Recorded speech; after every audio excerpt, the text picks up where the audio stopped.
और इस बीच उड़ीसा की पूरी सीट संबित पात्रा ने बढ़त बना ली है पूरी सीट पर। अरूप पटनायक बीजेपी के उम्मीदवार पूरी सीट पर संबित पात्रा से पिछड़ रहे हैं और अपडेट आ रहा है। मध्य प्रदेश में 23 सीटों के रुझान आए हैं, जिसमें मंडला से फग्गन सिंह कुलस्ते आगे चल रहे हैं। ये बड़ी खबर है, मंडला से फग्गन सिंह कुलस्ते आगे चल रहे हैं और बड़ी खबर इसलिए क्योंकि विधानसभा चुनाव में फग्गन सिंह कुलस्ते निवास से हार गए थे। क्या खबर है? अनंतनाग से महबूबा मुफ्ती तीसरे नंबर पे चल रही हैं। लीड कौन कर रहा है? National Conference. अनंतनाग महबूबा मुफ्ती पिछड़ रही हैं और यहाँ पर नेशनल कॉन्फ्रेंस के मियां अल्ताफ अहमद जो हैं गुज्जर बकरवाल समुदाय के हैं, उन्होंने यहाँ पर बढ़त बना रखी है। बड़ी खबर है, महबूबा मुफ्ती पिछड़ रही हैं। क्या अपडेट है?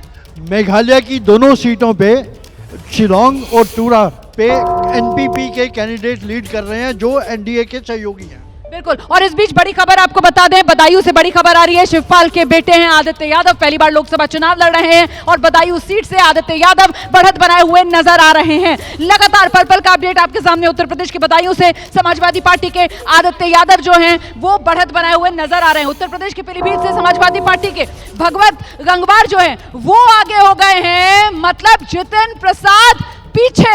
उत्तर प्रदेश के पीलीभीत से जितिन प्रसाद पीछे हो गए हैं। योगी सरकार के मंत्री है जितिन प्रसाद। पीलीभीत की सीट जहां से वरुण गांधी पिछली बार जीते थे, इस बार बीजेपी ने उनका टिकट काटा, जितिन प्रसाद को टिकट दिया, लेकिन जितिन प्रसाद पीछे। भगवत शरण गंगवार पीलीभीत में बढ़त बनाए हुए नजर आ रहे हैं। उत्तर प्रदेश के बदायूं में आदित्य यादव बढ़त बनाए हुए नजर आ रहे हैं। फिरोजाबाद में जो अक्षय यादव है वो बढ़त बनाए हुए नजर आ रहे हैं। मैनपुर में डिंपल यादव जो है वो बढ़त बनाए हुए हैं। कन्नौज में अखिलेश यादव जो है वो बढ़त बनाए हुए हैं। गाजीपुर से अफजार अंसारी जो हैं वो बढ़त बनाए हुए हैं। रामपुर मुरादाबाद को लेकर जो अपडेट है उसका हमें इंतजार है और सुनते हैं ये बजर कहां से बजा है। बजर को लेकर बड़ा अपडेट यहाँ पर। सुभाष क्या है? तेलंगाना के करीमनगर से बंडी संजय कुमार आगे चल रहे हैं, बीजेपी उम्मीदवार हैं। उन्हीं की सीट है और बंडी संजय कुमार जो हैं वो तेलंगाना की करीमनगर सीट से आगे हैं। और कौन कौन आगे है? तेलंगाना में मलकाजगिरी से बीजेपी आगे चल रही है, मेडक से बीजेपी आगे चल रही है। तेलंगाना में बीजेपी जो है वो निजामाबाद सीट से आगे चल रही है। तेलंगाना में बीजेपी जो है वो आदिलाबाद सीट से आगे चल रही है। तो ये वो सीटें हैं जहां पर बीजेपी ने बढ़त बनाई हुई है। तो कमोबेश वही सीटें हैं जो बीजेपी ने 2019 में भी जीती थी और तेलंगाना की उन सीटों पर एक बार फिर बीजेपी बढ़त बनाए हुए इस बार नजर आ रही है।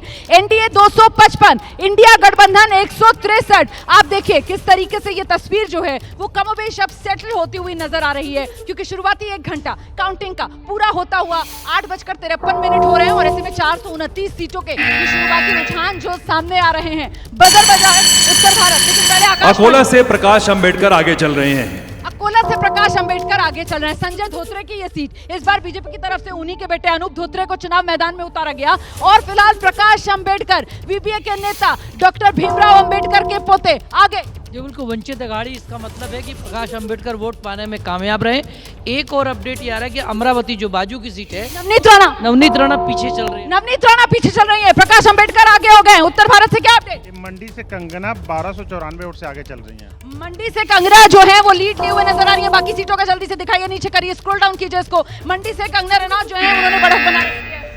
झारखंड की 14 में से 3 सीटों के रुझान आए हैं, तीनों बीजेपी आगे है। तीनों में झारखंड की 3 सीटों के रुझान, तीनों में बीजेपी की बढ़त। और झारखंड में ये माना जा रहा था हेमंत सोरेन को लेकर सिंपैथी वोट इस बार कमाल करेगा क्या, लेकिन ऐसा हो नहीं रहा है। मेरठ से बीजेपी के अरुण गोविल उन्होंने बढ़त बना रखी है।